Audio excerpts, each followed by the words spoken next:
এই যে মুহূর্তে আমরা কথা বলছি, সুকান্ত মজুমদারদের সন্দেশখালী থেকে টেনে হিঁচড়ে তুলে দেওয়া হচ্ছে। তিনি বলেছিলেন যে যতক্ষণ না শাহজাহান শেখকে গ্রেফতার করা হবে ততক্ষণ সন্দেশখালীতে ধর্নায় বসে থাকবো। পুলিশের তরফ থেকে কিছুক্ষণ আগে আসা হয়, এসে বলে 5 মিনিটের মধ্যে সময় দিলাম, 5 মিনিটের মধ্যে থানা আটকে রাখা যাবে না, স্টেপ নেব। এবং এই মুহূর্তে টেনে তুলে দিচ্ছেন সুকান্ত মজুমদার। এটা অত্যন্ত অন্যায়। তাদের অনুমতি নিয়েই উনি গেছিলেন, 144 ধারা মেনেই আমি যেটুকু শুনেছি গেছিলেন। ওনার সিকিউরিটি এবং উনি গেছিলেন, তিনি দুজনের বেশি যাননি।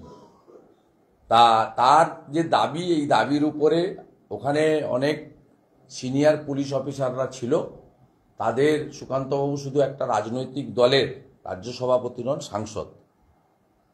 তার সঙ্গে কথা বলা উচিত ছিল, তাকে আশ্বাস দেওয়া উচিত ছিল, তাকে অনুরোধ করা উচিত ছিল। কিন্তু যেভাবে তাকে টেনে হিচড়ে ওখান থেকে সরানো হয়েছে, তাতে প্রমাণ হয়েছে যে এই পুলিশ রক্ষকের সাহারা দেয়। যারা ভক্ষক তাদের রক্ষক, আর যারা প্রতিবাদ করেন এবং ন্যায্য দাবি তুলে ধরেন, তিনি সাংসদই হন, বিধায়কই হন, যত বড় নেতা নেত্রী হন বা যত বড় সংবাদ মাধ্যমের প্রতিনিধি হন না কেন, তাদেরকে কখনোই যথাযথ যে সম্মান প্রদর্শন করা সেটা করেন না। এক্ষেত্রে আমার বক্তব্য হচ্ছে, পশ্চিমবঙ্গে কার্যত পুলিশ রাজ চলছে। একজন সাংসদের সঙ্গে যে ব্যবহার করা হয়েছে এটা অত্যন্ত অন্যায়। এবং এরা হয়তো ভাবছে যে আমাদের বড় বড় ব্যারিস্টার আছে, এর আগের মতো আবার প্রিভিলেজ কমিটিতে আমরা গিয়ে পার পেয়ে যাব। তাই বিচার ব্যবস্থারও এই বিষয়ে সজাগ হওয়া উচিত যে জনপ্রতিনিধিরা তাদের নিজেদের কথা বলতে পারছেন না এবং কাজ করতে পারছেন না। সন্দেশখালীতে এটা ওনাদের সঙ্গে কথা বলেছেন এবং আমি মনে করি না, উনি খুব ভালো কথা লিখেছেন। আমি পেয়েছি প্রত্যেকটা কথার সঙ্গে আমরা সবাই একমত, দেশ একমত। আমি বারে বারে বলি, আমি গুরু নানকজির তার প্রকাশ পরব বলুন, গুরু তেগ বাহাদুরজির বলুন, গুরু আপনার গোবিন্দ সিংজি বলুন, সব প্রোগ্রামে আমি অ্যাটেন্ড করি। প্রত্যেকটা গুরুদ্বারের সঙ্গে আমার আত্মিক সম্পর্ক রয়েছে। আমি কমিউনিটিকে বলবো, ভুল বুঝবেন না, এটা তৃণমূল কংগ্রেস ভুল বুঝাচ্ছে। এবং আজকে যে প্রেস কনফারেন্স যিনি করছিলেন, মিস্টার জনি বলে নাম, তো তৃণমূল কংগ্রেসের নেতা, পোর্টফোলিও হোল্ডার। যারা 20-25টা লোক মুরলীধর সেনের বাইরে বসেছিলেন, তাদের মধ্যে 2জন তৃণমূল কাউন্সিলর ছিল, রেহানা খাতুন এবং মহেশ শর্মা। অতএব আমি এখনো বলি, শিখ কমিউনিটির পশ্চিমবাংলার নেতৃত্ব, গুরুদ্বারা কমিটি আমাকে ডাকুন, আমাকে ডেকে পাঠান তাদের জায়গায়, আমার কাছ থেকে ব্যাখ্যা নিন, ভিডিও ফুটেজ চালান।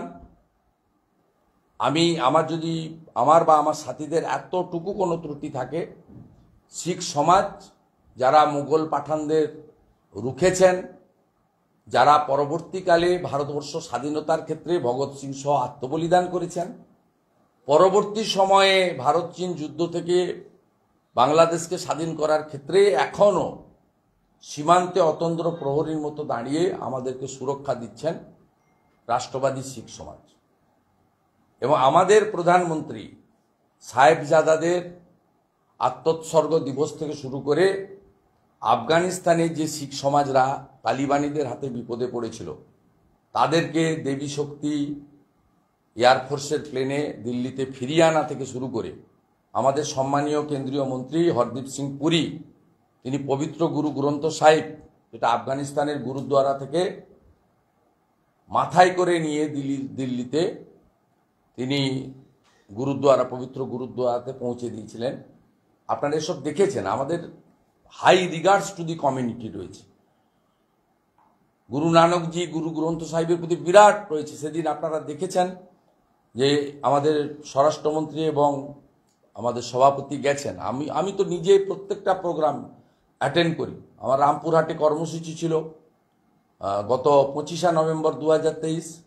সেই দিন আমি আপনার রানকুনি গুরুদ্বারাতে মাথা ঠেকে সেখানে প্রণাম জানিয়ে সেখানে সঙ্গতে পার্টিসিপেট করে প্রসাদ গ্রহণ করে আমি সেখান থেকে গেছি। শিখ সমাজ বুঝেছেন। আমি আবারও বলি, কমিউনিটি আমাকে ডাকলে আমি তাদের কাছে যাব, ব্যাখ্যা দেব। তারপরেও যদি তারা বলে যে না, আপনাকে আমাদের কমিউনিটির কাছে এইটা করতে হবে, তাদের সমস্ত শর্তে আমি রাজি আছি। কিন্তু তৃণমূল কংগ্রেসের কোনো ধমকানি চমকানির কাছে মাথা নিচু করতে আমি রাজি।